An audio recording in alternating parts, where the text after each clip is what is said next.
The hospital smelled of antiseptic, and quiet fear as I followed.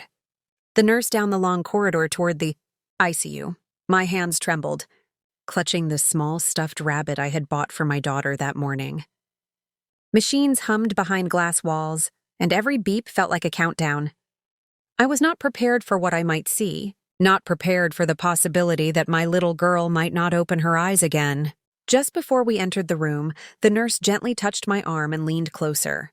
In a calm, steady voice, she whispered, "Trust me and watch."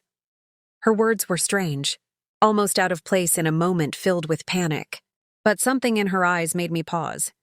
She opened the door slowly, allowing me to step inside first. My daughter lay still, surrounded by tubes and wires that looked far too big for her small body. Her chest rose and fell with the help of a ventilator, and her face was pale but peaceful. I felt tears burn my eyes as I moved closer, barely breathing myself. I whispered her name, unsure if she could hear me, unsure if it mattered anymore.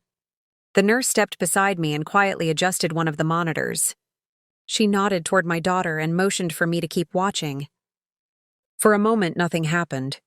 Then, almost imperceptibly, my daughter's fingers twitched. I froze, afraid I had imagined it.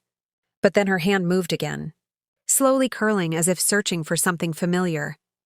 I reached out and placed my finger in her palm, and she held it with surprising strength. Her heart rate on the monitor changed, becoming steadier, stronger. The nurse smiled softly, her eyes shining. She explained that sometimes patients respond more to the voices and touch of those they love than to any medicine. In that moment, hope returned to the room. It was fragile but real. I stayed by my daughter's side, talking to her, telling her stories, promising her she was not alone. And as I watched her hold on, I finally understood what the nurse had meant. Sometimes trust and love work quietly, but they can be powerful enough to bring someone back.